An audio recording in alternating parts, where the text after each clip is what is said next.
విడాకుల తర్వాత mega daughter Niharika production house ప్రారంభించి సినిమా నిర్మాణంలో బిజీగా ఉంది. షార్ట్ ఫిల్మ్స్, యాంకరింగ్ ద్వారా తెలుగు ప్రేక్షకులకు చేరువైంది నిహారిక. ఆ తర్వాత హీరోయిన్గా మారి తెలుగులో 3 సినిమాలు చేసింది. కానీ అవి పెద్దగా విజయం సాధించలేదు. అనంతరం సినిమాలకు ఫుల్ స్టాప్ పెట్టి వివాహం చేసుకుంది. చైతన్య జొన్నలగడ్డతో ఆమె పెళ్లి జరిగింది. ఉదయ్పూర్ ప్యాలెస్లో అత్యంత వైభవంగా వీరి వివాహ వేడుక నిర్వహించారు. అయితే 2020లో వీరి వివాహం జరగగా ఆ తర్వాత 2 ఏళ్లకే వీరిద్దరూ విడిపోయారు. గతేడాది ఇద్దరు విడాకులు తీసుకున్నట్లు ప్రకటించారు.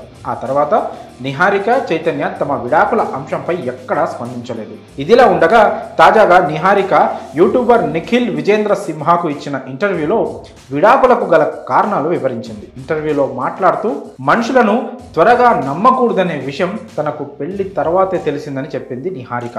అంతేకాక పెళ్లికి ముందు తల్లిదండ్రుల మీద ఆధారపడదామని, కానీ వివాహం తర్వాత తప్పుడు వ్యక్తి మీద ఆధారపడితే జీవితం నాశనం అవుతుందని చెప్పుకొచ్చింది.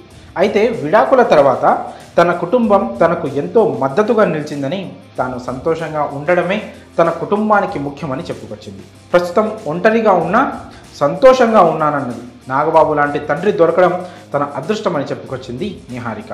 అంతేకాక తనకు ఇప్పుడు కేవలం 30 ఏళ్లే అని, భవిష్యత్తులో 2వ పెళ్లి చేసుకునే అవకాశం ఉందని చెప్పింది. అయితే తాజాగా ఈ వీడియోపై నిహారిక మాజీ భర్త చైతన్య జొన్నలగడ్డ స్పందించి షాకింగ్ కామెంట్స్ చేశారు.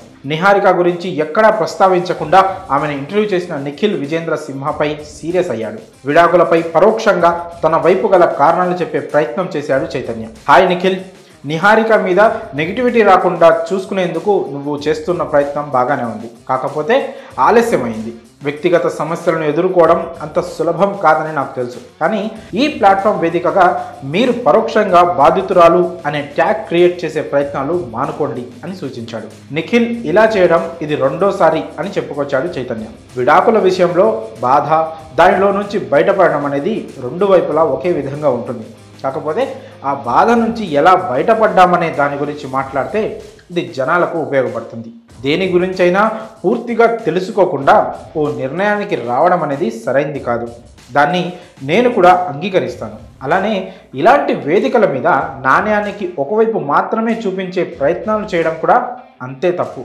మీరు అర్థం చేసుకుంటారని ఆశిస్తున్నాను. ధన్యవాదాలు అంటూ నిఖిల్ తన ఇన్స్టాలో పోస్ట్ చేసిన నిహారిక వీడియో